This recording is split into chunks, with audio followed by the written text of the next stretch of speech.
Shalom dan salam sejahtera untuk kita semua. Perkenalkan, nama saya Sylvia Ningsih, Brutu dari grup D, NIM 200101132. Mata kuliah Psikologi Pendidikan.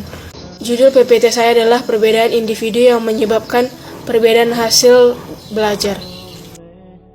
Setiap individu memiliki karakteristik yang berbeda-beda, yang disebabkan oleh dua faktor bawaan dan faktor lingkungan. Faktor bawaan adalah faktor biologis yang diturunkan melalui pewaris genetik oleh orang tua, sedangkan faktor lingkungan adalah yang menyebabkan terjadinya perbedaan individual, diantaranya itu status sosial, ekonomi orang tua, budaya, dan urutan kelahiran. Perbedaan-perbedaan yang tampak diantaranya adalah perbedaan dari jenis kelamin atau gender, perbedaan kemampuan, perbedaan kepribadian, serta perbedaan gaya belajar. Perbedaan tersebut sedikit banyak berpengaruh terhadap proses pembelajaran. Perbedaan individual di antara anak didik merupakan hal yang tidak mungkin dihindari, karena faktanya hampir tidak ada kesamaan yang dimiliki oleh manusia, kecuali perbedaan itu sendiri. Sejauh mana individu berbeda akan mewujudkan kualitas perbedaan mereka atau kombinasi-kombinasi dari berbagai unsur perbedaan tersebut. Implikasi perbedaan individu. 1. Perbedaan individu. 2. Perbedaan biologis. 3. Perbedaan psikologis. 4. Perbedaan inteligensi. 5. Perbedaan bakat atau yang mencakup siswa berbakat dengan penurunan visual, siswa berbakat dengan penyandang cacat fisik, dan siswa berbakat dengan gangguan pendengaran. Teori pembelajaran dan perbedaan gaya belajar. Perspektif dan teori pembelajaran. 1.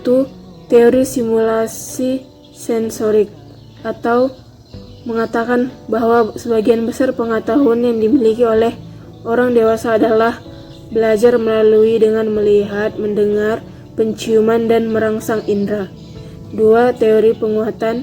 3. Teori fasilitasi. 4. Teori pengalaman belajar.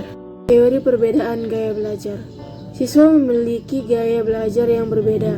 Meski ada yang sama, itu karena memang banyak yang sama cara belajarnya.